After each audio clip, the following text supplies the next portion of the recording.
പകുതിവില തട്ടിപ്പിന് മലപ്പുറത്ത് കുടുംബശ്രീ വഴിയും പ്രചാരണം നടന്നതിന്റെ തെളിവുകൾ ന്യൂസ് മലയാളത്തിന്. NGO കോൺഫെഡറേഷന്റെ പകുതി നിരക്കിലുള്ള സ്കൂട്ടറും ലാപ്ടോപ്പും ലഭിക്കുന്നത് ഉപയോഗപ്പെടുത്താൻ കുടുംബശ്രീ CDS ചെയർപേഴ്സൺമാർക്ക് ഔദ്യോഗികമായ കത്താണ് ജില്ലാ കോർഡിനേറ്റർമാർ നൽകിയത്. നിലമ്പൂർ ആസ്ഥാനമായുള്ള JSS എന്ന സമിതി വഴി പണം നൽകിയാൽ മതിയെന്നും കത്തിലുണ്ട്. ശാന്തകുമാർ വെള്ളാരത്തുണ്ട് വിശദാംശങ്ങളുമായി. ശാന്തകുമാർ, കുടുംബശ്രീ എത്തരത്തിലാണ് ഈ തട്ടിപ്പിന് ഉപയോഗിച്ചത്? അത്തരത്തിൽ കുടുംബശ്രീ പറ്റിക്കപ്പെട്ടോ? അവിടെ അങ്ങനെയൊരു തട്ടിപ്പ് നടന്നോ?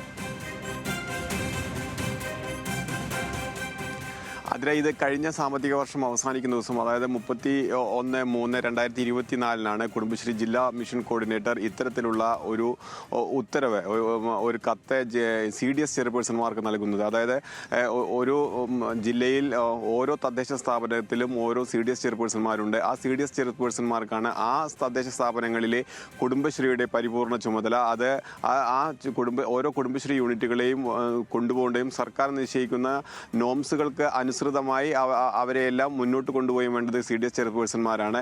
അങ്ങനെ കൊണ്ടുപോകുന്ന CDS ചെയർപേഴ്സൺമാർക്കാണ് ജില്ലാ മിഷൻ കോർഡിനേറ്റർ തന്നെ ഇത്തരത്തിലുള്ള ഒരു കത്ത് നൽകിയിരിക്കുന്നത്. ഈ NGO കോൺഫെഡറേഷൻ വഴി പകുതി വിലയ്ക്ക് സാധനങ്ങൾ ലഭ്യമാകുന്നുണ്ട്. അത് സബ്സിഡിയോട് കൂടിയാണ്. ആ സബ്സിഡി നിരക്കിലുള്ള സാധനങ്ങൾ കുടുംബശ്രീ അംഗങ്ങൾക്ക് വാങ്ങാം. അതിൽ തയ്യൽ മെഷീനുണ്ട്, ലാപ്ടോപ്പുകളുണ്ട്, ഒപ്പം തന്നെ സ്കൂട്ടറുകളുണ്ട്. ഇതിലെല്ലാം വ്യത്യസ്ത ഇനങ്ങളായ 10 ഇനം സ്കൂട്ടറുകളുണ്ട്. ഒപ്പം തന്നെ 4 വ്യത്യസ്ത വിലകളിലുള്ള തയ്യൽ മെഷീനുകളുണ്ട്, ലാപ്ടോപ്പുമുണ്ട്. ഇവയെല്ലാം കുടുംബശ്രീകൾ വഴി വാങ്ങിക്കാമെന്നാണ്. ഇതിന് നിലമ്പൂർ ആസ്ഥാനമായുള്ള JSS എന്ന ഒരു സൊസൈറ്റി വഴി പണം നൽകിയാൽ മതി എന്നും ഈ കത്തിൻ്റെ ഉള്ളടക്കത്തിലുണ്ട്. ഇവയെല്ലാം സംശയാതീതമാണ്.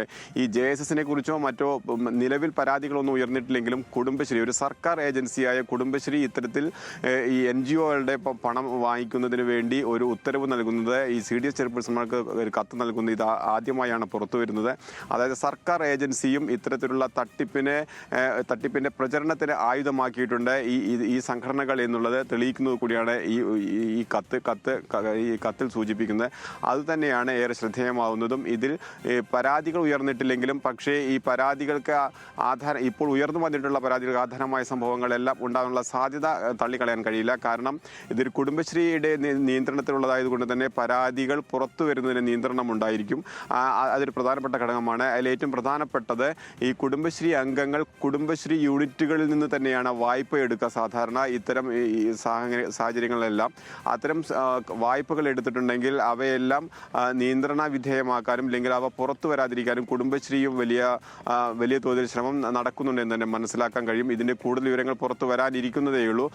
കഴിഞ്ഞ ദിവസം നമ്മൾ ഈ കുടുംബശ്രീയും ബന്ധപ്പെട്ടവരെയെല്ലാം ബന്ധപ്പെട്ടപ്പോൾ അവർ സൂചിപ്പിക്കുന്നത് ഇത്തരത്തിലുള്ള പരാതികളൊന്നും ഇതുവരെ ലഭിച്ചിട്ടില്ല എന്ന് തന്നെയാണ്. പക്ഷേ NGO കോൺഫെഡറേഷന്റെ നിയന്ത്രണത്തിൽ ഇത്തരം ആനുകൂല്യങ്ങൾ ലഭിക്കുന്നുണ്ട് എന്ന് പറഞ്ഞുകൊണ്ട് ഒരു സർക്കാർ ഏജൻസി കത്ത് നൽകിയത് ഏറെ ദുരൂഹത ഉണർത്തുന്ന ഒന്നുകൂടിയാണ്. ആതിര, ശരി. അതായത് മലപ്പുറത്താണ് ഇത്തരത്തിൽ പകുതിവില തട്ടിപ്പുമായി ബന്ധപ്പെട്ട് കുടുംബശ്രീ ഉപയോഗിക്കാൻ ശ്രമം നടത്തിയത്. ശാന്തകുമാർ വെള്ളാലത്താണ് വിശദാംശങ്ങൾ നൽകിയത്.